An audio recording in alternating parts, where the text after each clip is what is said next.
Hello guys, welcome to 5th generation Hobby Shop and welcome to another unboxing and testing. Shoutout natin Sir Francis. Quick review testing lang tayo ng Home Defense Revolver. This is the HDR 68.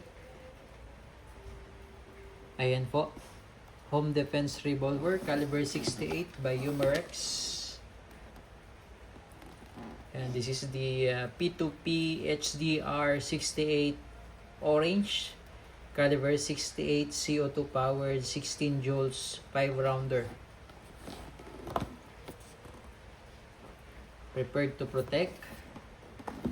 Yan. So ang bala po nito ay caliber 68 rubber ball. This is the rubber ball po. Pwede rin pong balahan ng caliber 68 paper ball. So ito po yung paper ball. Yan. So ito po yung nagbo-burst. Pag tumama siya sa matigas na bagay, sumasabog siya tapos maanghang. Yan. Yan po yung paper ball. Okay. So pang home defense talaga siya. Yan. So pwede mo siyang balahan ng rubber ball. Pwede mo rin siyang balahan ng paper ball. So, ingat lang dito kasi ito maanghang talaga to. Okay. So pang home defense, pang self defense.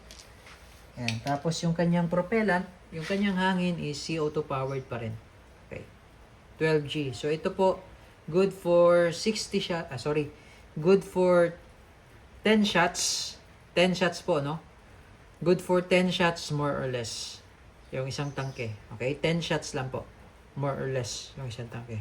Disposable po siya. Okay. So, ito po yung unit. Home Defense HDR 68 orange revolver.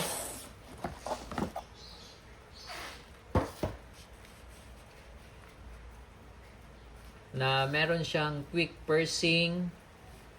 Tapos ito yung kanyang indicator, pressure indicator pin. Aangat yan pag meron ng pressure.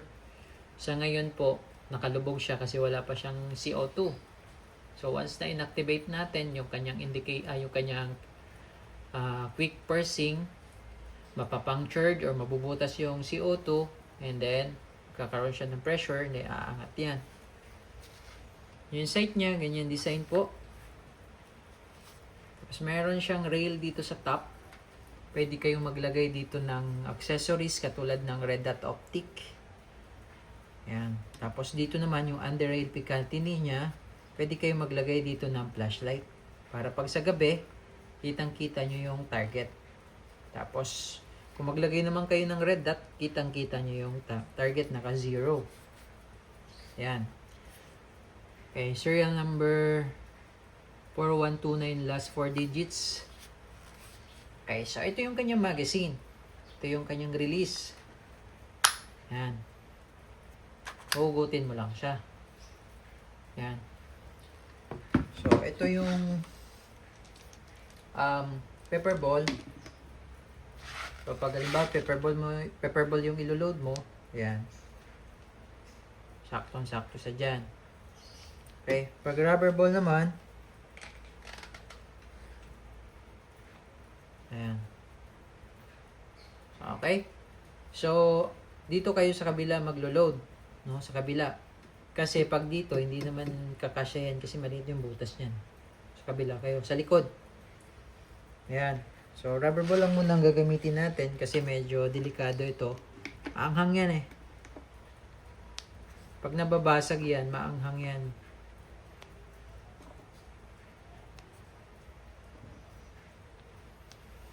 Yan yung rubber ball. So, 5 shots siya. Papasok mo na siya dyan.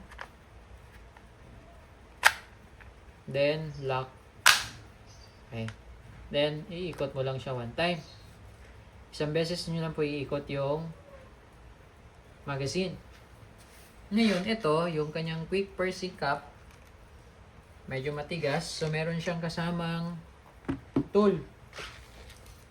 Meron siyang kasamang allen tool. Kasi medyo matigas yan.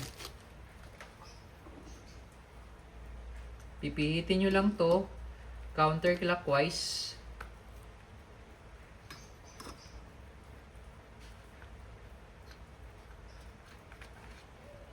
Ito yung kanyang quick pursing. So, makikita nyo meron yan. Karayom, ayun, oh.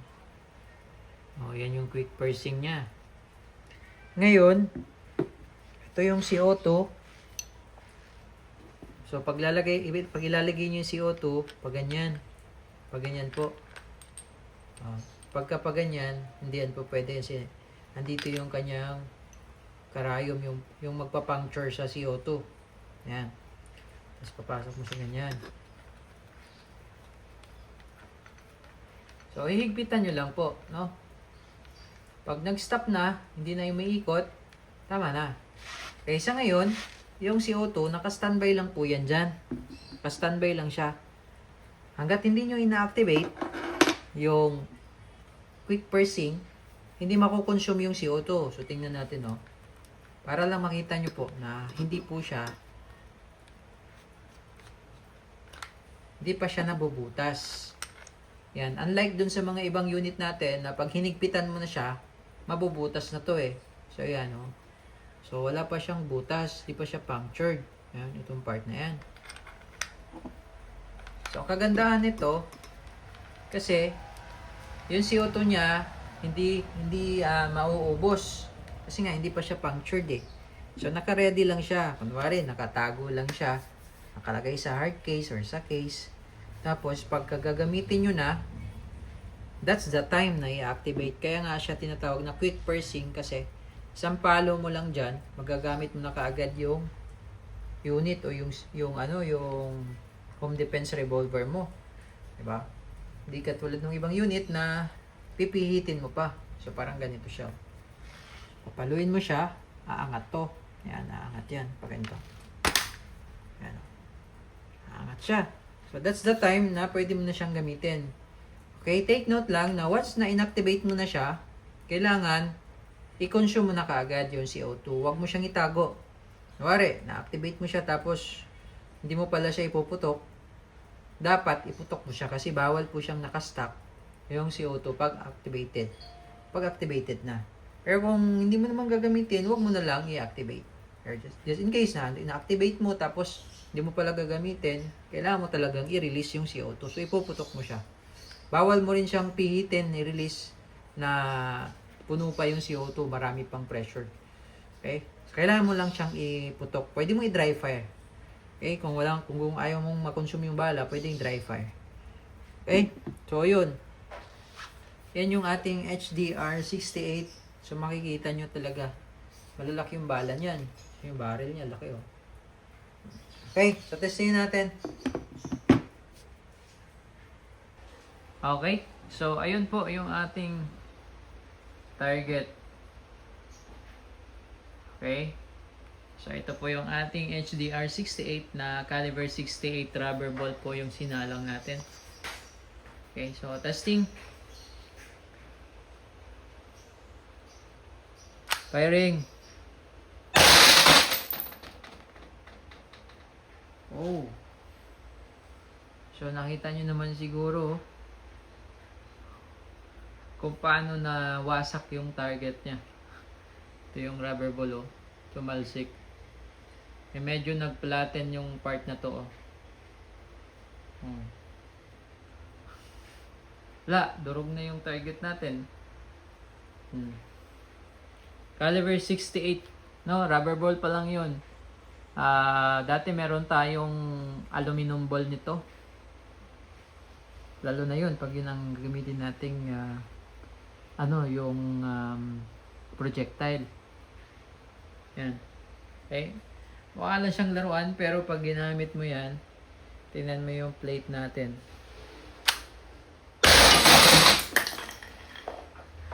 Di ba? Okay? So, ito yung magandang pang-alternate. Pang bugaw. Kasi hindi naman siya, kumbaga kahit tamaan mo yung target mo, hindi mo siya mapupuruhan. Mapipilayan mo lang, no? Less lethal kasi to. So, hindi mo siya matamaan mo man, hindi mo siya mapapatay. No, mabubugaw mo lang siya, tingnan mo ma-impact niya, no? Ayan. Medyo malapit nga lang yan. So, effectivity nito nasa 5 to 10 meters. Ayan mo yung butas niya, no? Pag-cut. Mama, oh. Di ba? Hmm? Hmm. Oh. Nakita nyo naman kanina yung bote nadurog. So, nadurog yung bote. Okay, so naka 5 shots tayo, another 5 shots tayo, reload tayo. Ayan. So kanina yung bote ng ano yata yun, soju ata yun. Yung ginamit natin, nabasag siya. Ngayon, nag-reload tayo ng another 5 shots. So ginamit lang natin yung ginamit natin kaninang rubber ball. So ano siya? Reusable siya as long as hindi pa siya wasak yung rubber. Pwede mo siyang gamitin pa. Okay.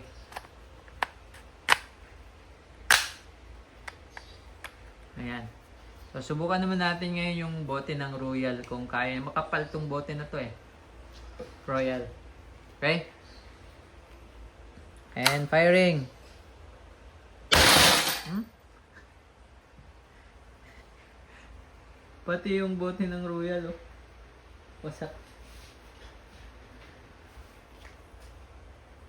Kapal na niya na. Rubber ball to. No, medyo malapit lang yung ating target. So, siguro sabihin natin mga 3 meters. 3 meters yan. Okay, so again, ang effectivity niya, 5 to 10 meters. Malakas pa to. Tignan mo, nadurog talaga oh. So, nakita nyo naman yung box oh. Umuuga, di ba? Sobrang lakas. Okay. So, naka 10 shots na tayo. And then, pwede mo siyang dry fire. Hanggang 5 pa, 15, 17, 18, 19. Okay? So, mga 15. Okay, 10 to 15 shots yung isang CO2. Then, pwede mo na siyang i-release. Ngayon, kung matigas, gagamit ka lang ng Allen tool. Tingnan muna natin yung target. Ayan o, nakita nyo naman. Durog talaga. Makapal na bote na yung Royal, pero nawasak niya pa rin. Using the rubber ball. Ayan, solid talaga to. 16 joules pala to. Power output. 16 joules. Tapos, bala mo yung pepper ball. Okay. Solid yan, HDR 68.